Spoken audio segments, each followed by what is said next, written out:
Hello and good morning, my students. Hope all of you are well. This is your Borsha ma'am, and today we will start our another online class on Chapter 9 Algebra. So let's start our today's lesson. Today we will start a completely new chapter, Chapter 9 Algebra. This is a new branch of mathematics. We will learn different parts of mathematics, and we already have learned some parts, and when you will go to the higher classes you will learn about another different branches. তো এতদিন আমরা শিখেছিলাম যে we have learnt about arithmetic যেগুলো normal আমরা maths শিখেছিলাম. We have learnt about the geometry যেখানে আমরা শিখেছিলাম about some different pictorial representation, and today we will learn about the another branch that is called algebra. So first you have to learn what is algebra. Algebra জিনিসটা কি? Basically, algebra is a part of mathematics where we use different letters and symbols to represent numbers and quantities. So, এখানে normally in arithmetic what we will do, if we have to add two numbers and we have to find the answer, that is the unknown quantity. But in case of algebra, we take the unknown quantity and or we represent the unknown quantity by a symbol. Normally we use different alphabets or different other symbols to represent the number or the quantities. তাহলে algebra জিনিসটা কি? Here we also do the normal operations like addition, subtraction, multiplication and find the answers, but here we use some letters or some symbols to represent some numbers and quantities, যেটা আমরা arithmetic-এর ক্ষেত্রে করিনি. So what are the main features of algebra? That is, we use letters. Letters use kori which we don't use in arithmetic. We use letters for the unknown quantities. The quantity that we don't know or the quantity that we have to find, we use alphabets or different letters in that place. Normally in case of arithmetic we leave the unknown quantity or we have to find the unknown quantity, but we do not represent the unknown quantity by a letter or number. But in case of algebra we use the unknown quantity or we represent the unknown quantity by a letter or number. Popularly we use x in the place of the unknown quantity.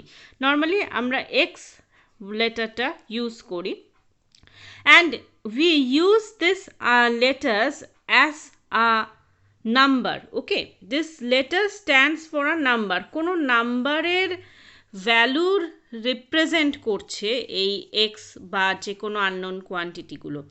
যে কোনো unknown quantity যেগুলো আমাদের বের করতে হবে, those are all numbers, সেগুলো তো নাম্বারই হবে, অন্য কিছু হবে না. তো we normally express that unknown number with this letter, so they represents number. So the operations that we use for numbers, that means the normal addition, subtraction, multiplication, division, can be also performed on that letters on. তো সেই লেটার্সগুলোর ওপরেও কিন্তু এই ধরনের অপারেশনসগুলো we can perform. Okay. Up next, we will learn about different patterns by which we can create the expressions for algebra. So there are 4 or 5 such patterns for creating the algebraic expression. The first one is the number pattern. Number pattern can be used to help discovering ways to represent certain types of numbers using different variables. So certain types of numbers মানে it may be the set of even numbers, it may be the set of odd numbers. এরকম বিভিন্ন types of number-এর set আমরা তৈরি করতে পারি এই number pattern use করে. So now we will look about how can we use that number pattern. তো normally আমরা কি জানি, if we multiply any numbers by an even number, that number will become an even number. তো যে কোনো number, it may be the odd, it may be the even, তো যে কোনো নাম্বারকে যদি আমরা even নাম্বার দিয়ে মাল্টিপ্লাই করি, we will get the even number. So look here, I have taken a series of numbers and all the numbers are multiplied by 2, and the answers that we have got, all are the even numbers. So 1, 3, 8, 7, all the randoms, they are কিন্তু all random numbers. কোনো pattern wise কিন্তু আমি নেইনি, but pattern একটা same, যে we all multiplying the numbers by 2. 2 দিয়ে নাম্বারগুলোকে multiply করছি, and after multiplying we are getting the result, all the even numbers. যে রেজাল্টটা আমরা পাচ্ছি সবকটাই even numbers. তো এখান থেকে আমি একটা রিপ্রেজেন্টেশন আনতে পারি of the algebraic sum. That means if n is any integer, then 2n always represent even number. n means যদি আমরা এই নাম্বারগুলোকে n ধরি, that means n is equal to 1, 2, 3, 4, any number. n may be any number. তো n যদি এই নাম্বারগুলোকে আমরা ধরি, তো if we multiply n by 2, we will get the even numbers. এটাকে আমরা কি করছি, we generalize it. এটা নর্মালি আমরা একটা জেনারেলাইজেশন করে দিচ্ছি, যে n কে যদি কোনো একটা ইন্টিজার হয়, n এর value if 2n represent the even number. তো n এর ভ্যালু যে কোনো হতে পারে, তাকে যদি আমি 2 দিয়ে মাল্টিপ্লাই করি, we will get the even number. That is a expression of algebraic numbers. তো এইভাবেই কিন্তু দেখো, এখানে যেটা আমি আবারও বলছি, যে এখানে দেখো আমরা ইউজ করলাম a letter, n একটা অ্যালফাবেট বা n একটা লেটার, সেটা আমরা ইউজ করলাম two represent an even number.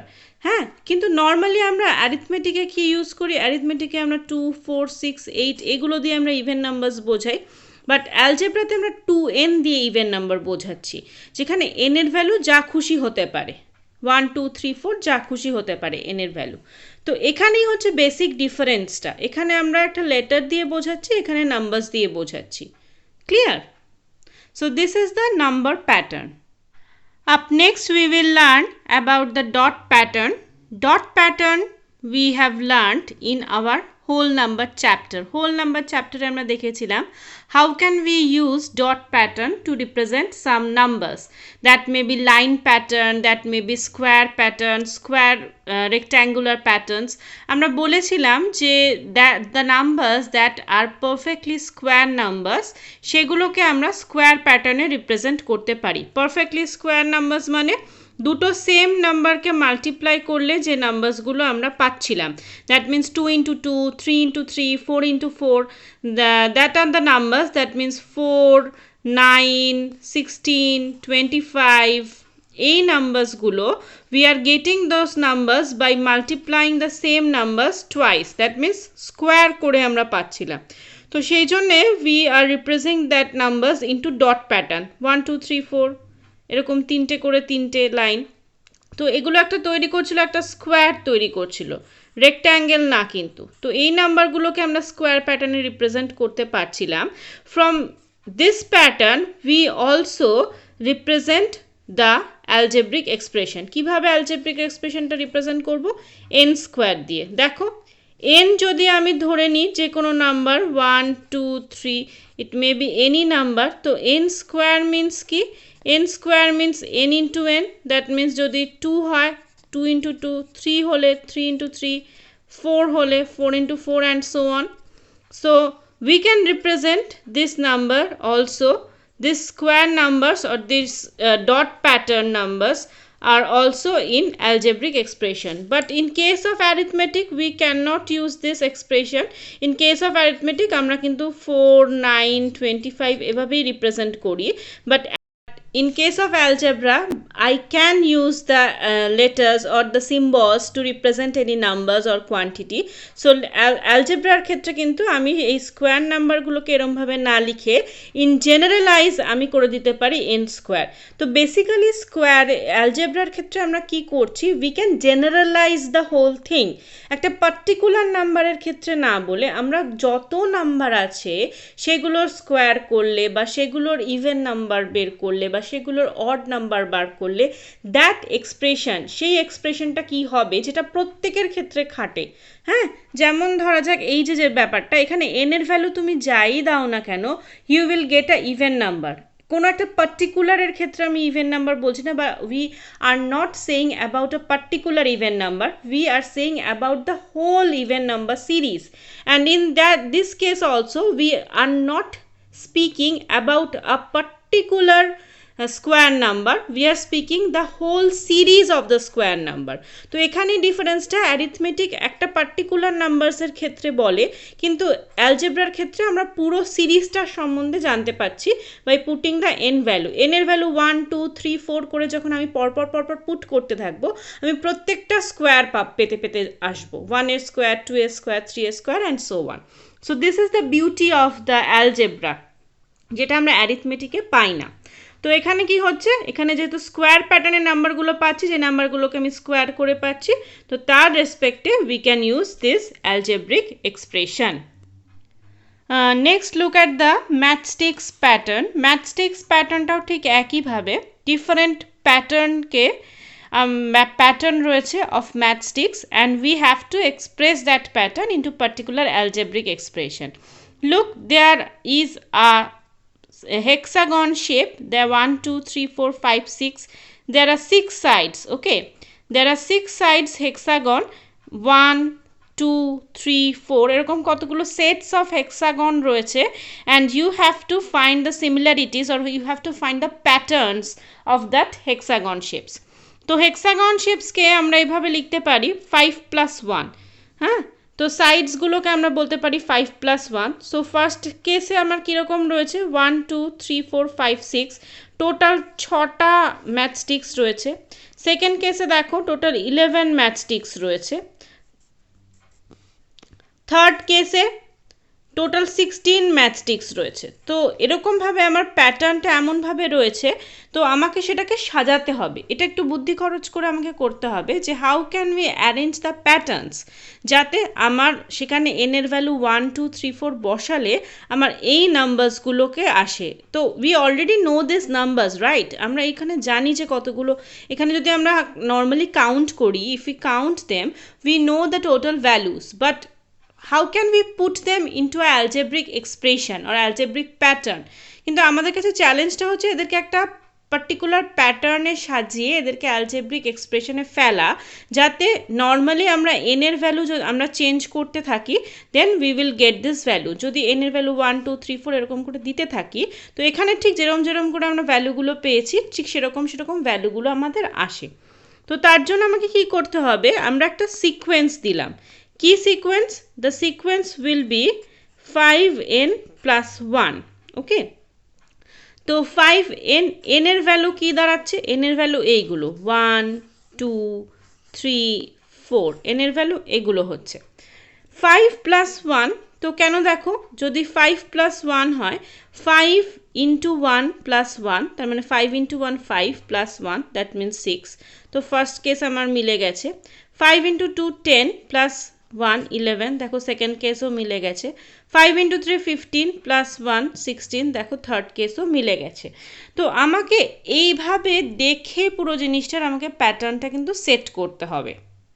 ওকে, তো এখানে যেমন আমি এই প্যাটার্নটা ধরেছি, দেখো 1 × 5 + 1, 2 × 5 + 1, 3 × 5 + 1। তো সেক্ষেত্রে যত প্যাটার্নটা এগোচ্ছে আমরা দেখতে পাচ্ছি দিস পোর্শনস রিমেন সেম, শুধু এই যে জিনিসটা চেঞ্জ হচ্ছে, এবং যে নাম্বারটা চেঞ্জ হয় সেই নাম্বারটাকেই কিন্তু আমরা লেটার্স দিয়ে রিপ্রেজেন্ট করি। ওকে, মানে that will be the variable portion. দেখো এই ক্ষেত্রেও তুমি দেখতে পাচ্ছ 5+1 5+1 প্রত্যেক ক্ষেত্রেই সেম থাকছে যত প্যাটার্নটা এগোচ্ছে, but this 1 into 2 into this part will be changing. So this part is the variable part and we represent the variable part by any alphabets. It may be n, it may be x. সেই পার্টটা কিন্তু আমরা alphabets দিয়ে represent করব। তো represent করলে আমার এই এক্সপ্রেশনটা আসছে। Clear? Our last pattern is the finding numbers in a number sequence. So if a number sequence is given and you have to find the next number, how can we use the algebraic expression to find that numbers? ধরা যাক একটা number series দেওয়া রয়েছে বা একটা number sequence দেওয়া রয়েছে just like that, and you have to find the next numbers. তো সেখানে যদি নাম্বার সিরিজটা ছোট থাকে তো we can easily normally count করে আমরা বলে দিতে পারবো, but if the number series is bigger then how can we find the number series? For that we have to make some particular algebraic expression. ওকে, কিছু algebraic expression আমাকে তার জন্য find করতে হবে। তো কি করে ফাইন্ড করবে algebraic expression? To find the algebraic expression you have to find the rules or you have to find the pattern by which the series is increasing. সিরিজটা কিভাবে ইনক্রিজ করেছে, কোন প্যাটার্নে ইনক্রিজ করেছে সেটা দেখে কিন্তু ফার্স্টে আমাকে রুলটা খুঁজে বের করতে হবে যে কোন রুলে আমি এই সিরিজটাকে ফেলবো। তো লুক অ্যাট দিস সিরিজ 5, 9, 13, 17, দেখো all the numbers are increases by 4, 4 করে বেড়েছে, তাই তো? 5 + 4 9, 9 + 4 13, 13 + 4 17, তো প্রত্যেকটা নাম্বারকে 4 করে বাড়ানো হয়েছে। So the rule is to add 4, তার মানে হচ্ছে 4 অ্যাড করতে হবে প্রত্যেকটা নাম্বারের সাথে সাথে। তো নাও if we look at the first term, তো ফার্স্ট টার্মে আমি কি দেখতে পারি? তো 4 অ্যাড করতে হবে মানে ইট উইল বি 4 + 1। যদি আমি দেখি 4 + 1 is equal to 5, but look at this term 4 + 1 is equal to 5, কিন্তু এখানে আমার 9 লাগবে। তো we can write this 4 + 2 8 + 1 is equal to 9। This 4 into 3 + 1 that means 13. তো আমার প্যাটার্নটা এগোচ্ছে কিভাবে? 4 into something + 1. Now look at here, in each case 4 + 1, this term is same and this multiplying term will be changing into 1 into 2 into 3 এভাবে multiplying termটা এগোচ্ছে। তো so this multiplying term is the varying term, the variable term. And I have already told that the variable term কে আমরা কি দিয়ে represent করি? আমরা represent করি letters দিয়ে। So here we will represent the multiplying term by n. দেখো আমি বললাম we represent the varying term or the variable term by different letters or alphabets. That means n দিয়ে আমরা এখানে রিপ্রেজেন্ট করছি ভ্যারিয়েবল টার্মটাকে। তো আমাদের টোটাল এক্সপ্রেশনটা কি আসছে? 4n + 1। দেখো 4 + 1 এই দুটো টার্ম কনস্ট্যান্ট, n টার্মটা ভ্যারিং চেঞ্জ করছে, তো সেখানে আমরা 1 2 3 4 এর জায়গায় n লিখছি এবং নেক্সট নাম্বার যখন আমাকে ফাইন্ড করতে হবে তো আমি কত নম্বরে আছি n এর ভ্যালু তত বসিয়ে আমাকে বের করতে হবে। তো 1 2 3 4 5 6 7, so n will be 7, 4 into 7 + 1 that means 29, এখানে আসবে আমার 29। ক্লিয়ার? তো এই ধরনের প্যাটার্নগুলোর জন্য আমাকে ফার্স্টে কি করতে হবে? You have to first find the rule. Which rule? যে কোন রুলে আমার এই সিরিজটা ইনক্রিজ করছে সেই রুলটা আমাকে খুঁজে বার করতে হবে। Here the rule is to add 4। তো আমাকে 4 এই টার্মটা কনস্ট্যান্ট রাখতেই হবে। তারপরে কি করতে হবে? তারপরে আমাকে দেখতে হবে কোন প্যাটার্নে 4 এর সঙ্গে কিসের কম্বিনেশনে এই নাম্বারসগুলোকে আমরা পাচ্ছি। তো দেখো ফার্স্ট টার্মটা পেয়েছি 4 + 1 করলে ফার্স্ট টার্মটা পাচ্ছি। সেকেন্ড টার্মটা কি করে পাচ্ছি? 4 এর ডাবল, দ্যাট মিন্স 4 into 2 + 1 করলে সেকেন্ড টার্মটা পাচ্ছি। থার্ড টার্মটা 4 into 3 + 1 করলে we are getting the third term. So look at here, যেখানে আমরা এখানে কমন জিনিসটা কি পাচ্ছি, 4 plus 1 is the common thing, but the multiplying terms are changing continuously. So these multiplying terms are varying terms, right? So we are using the varying term as n and we are writing the expression like 4n plus 1. Clear? So this was all about our today's lesson. Today we have learned about a new branch of mathematics, that is algebra. The introduction of algebra rather. What is algebra? How can we represent the algebra? And next we have learned about the different patterns or different series by which we can express the algebraic equation. কিভাবে algebraic equation গুলোকে in generalize আমরা use করতে পারি সেই জিনিসটা আমরা আজকে শিখলাম।